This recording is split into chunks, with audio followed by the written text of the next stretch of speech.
Streaming was supposed to kill the bundle, but Peacock may have just shown why the bundle is coming back in a new form. That is the real story hiding behind Peacock's latest price increase. If you only look at the headline, this seems familiar. Another streamer costs more. Another company says the service is better now.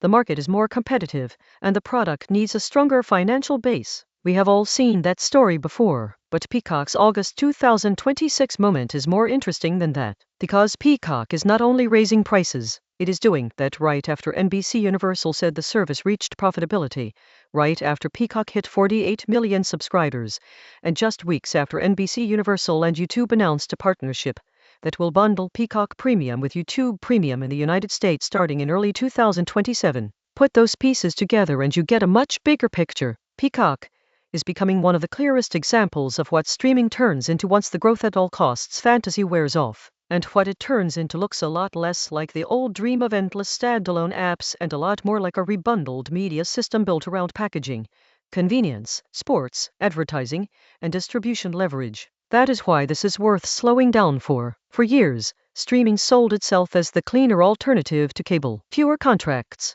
more choice, pick only what you want, cancel anytime, watch on your own schedule. The promise was not just better technology, it was liberation from the old bundle. But once every company launched its own service, the consumer side got messy fast. Now people juggle subscriptions, passwords, sports blackouts, live event exclusives, rotating libraries, as-supported tiers, premium tiers, device limitations, and a monthly bill that often feels suspiciously familiar. The industry unbundled the cable package and then slowly rebuilt a digital version of it, one app at a time. Peacock sits right in the middle of that reversal. On August 11, 2026, NBC Universal published a strategy conversation with Matt Strauss in which Peacock was presented not as a struggling add-on, but as a service with momentum. The company highlighted record performance, profitability, and 48 million subscribers. Strauss also used a phrase that matters a lot here, the great rebundling. That phrase is basically the whole thesis, because if you want to understand where streaming goes next,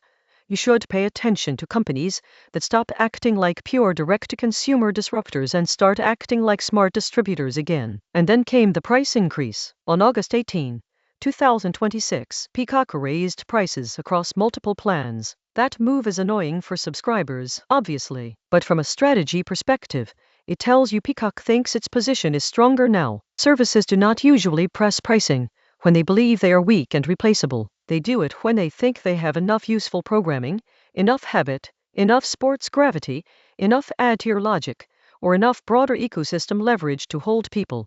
That does not mean people love it. It means the company believes it has more pricing power than before. Now add the YouTube piece. NBC Universal and YouTube announced on July 27, 2026 that Peacock Premium will be bundled with YouTube Premium in the United States starting in early 2027. That might sound like a neat consumer perk, but it is actually one of the most revealing media business moves of the summer. Why? Because it signals that distribution power is shifting again. For a long time, the biggest streaming debate was about catalog strength. Who had the best originals? Who had the deepest library? Who owned the must-have franchise?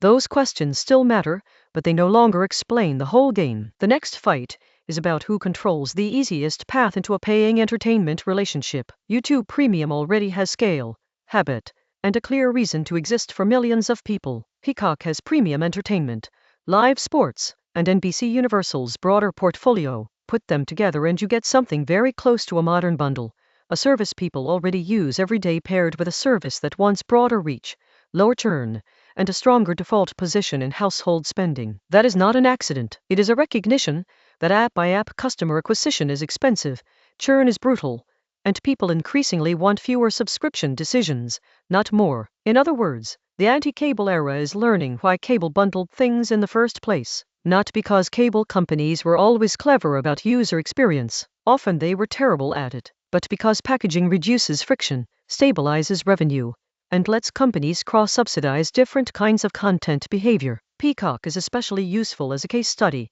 because its product mix is not built around only one identity. It has entertainment, it has live sports, it has ad-supported pricing, it has premium upsell, it has brand-specific viewing lanes, and according to recent reporting, it has also been experimenting with features like vertical NBA videos, a Bravoverse feed, and mobile games. That mix matters. It means Peacock is not trying to win by being only the classy prestige TV app or only the bargain app or only the sports add-on. It is trying to become sticky in several different ways at once. That is much closer to how mature media businesses think. A mature media business does not ask only, what is our best show? It asks, how many moments can we monetize? How many reasons can we give users to open this product? How many surfaces can we sell to advertisers without ruining the experience? How many audience habits can we support across weekdays, weekends, and live events? And how can we reduce the odds that a customer cancels the moment one hit series ends? That is why sports are such a big deal in this conversation. Sports do something most on-demand libraries cannot do. They create urgency.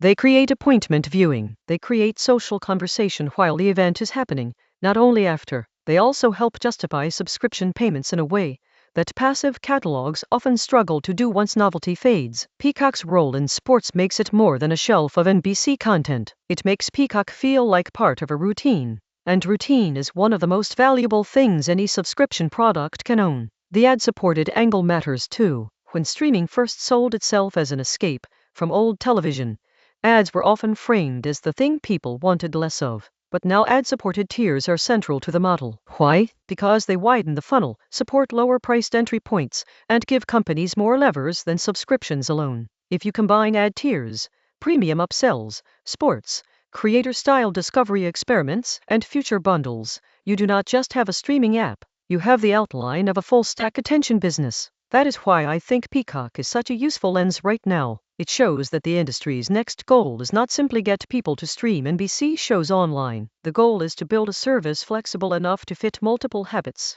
while also plugging into bigger distribution rails that make those habits easier to keep paying for. Convenience is becoming the competitive weapon again. That may sound boring compared with blockbuster releases, but boring often wins. People say they want maximum choice, but in practice many people want acceptable choice with less friction. They want fewer payment decisions, fewer app switches, fewer moments where they ask themselves which service actually has the thing they want tonight. Bundles solve that even when people claim to hate them. That is the paradox streaming companies are now exploiting. They are not trying to recreate cable exactly. They are trying to recreate the economic comfort of cable while using software, recommendations, branded lanes, and selective partnerships to make the package feel more personalized and less strapped. But this strategy comes with a real risk. The risk is rebuilding cable's frustrations in a shinier interface. If services keep getting more expensive, keep hiding must-have content behind separate walls, and keep using bundles mainly to lock spending in rather than make discovery easier,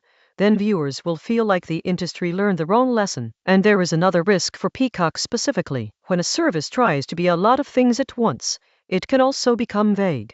Is Peacock a prestige destination, a sports utility, a Bravo fandom engine, a value play inside a larger package, a live and library hybrid? The answer may be yes to all of them, but that also means Peacock has to execute across very different audience expectations. That is harder than it sounds. Still, the strategic direction is clear. Peacock is not behaving like a company waiting for one perfect hit to save the business. It is behaving like a company trying to become more structurally useful. Useful to households, useful to advertisers, useful to partners, useful to a distribution map that now includes giant digital subscription platforms like YouTube Premium. That is the rebundling story. And once you see it in Peacock, you start seeing it everywhere. Streaming bundles with telecoms, streaming bundles with retail memberships, streaming bundles with device ecosystems, streaming bundles with sports packages, streaming bundles with other apps that already own habit. The future may not belong to the service with the single coolest homepage. It may belong to the service that becomes easiest to keep, easiest to justify, and easiest to absorb into a broader paid relationship. So if streaming feels more like cable again in August 2026, that is not just your imagination. It is the business model maturing in public. The fantasy phase said every app could stand alone forever. The reality phase says distribution is expensive, churn is deadly, sports matter, ads matter, and people eventually pay for convenience. Peacock's latest month captures all of that in one place. A profitable quarter, 48 million subscribers, a new price hike, a future bundle with YouTube Premium, and a strategy openly described as part of the great rebundling. That is not a side story.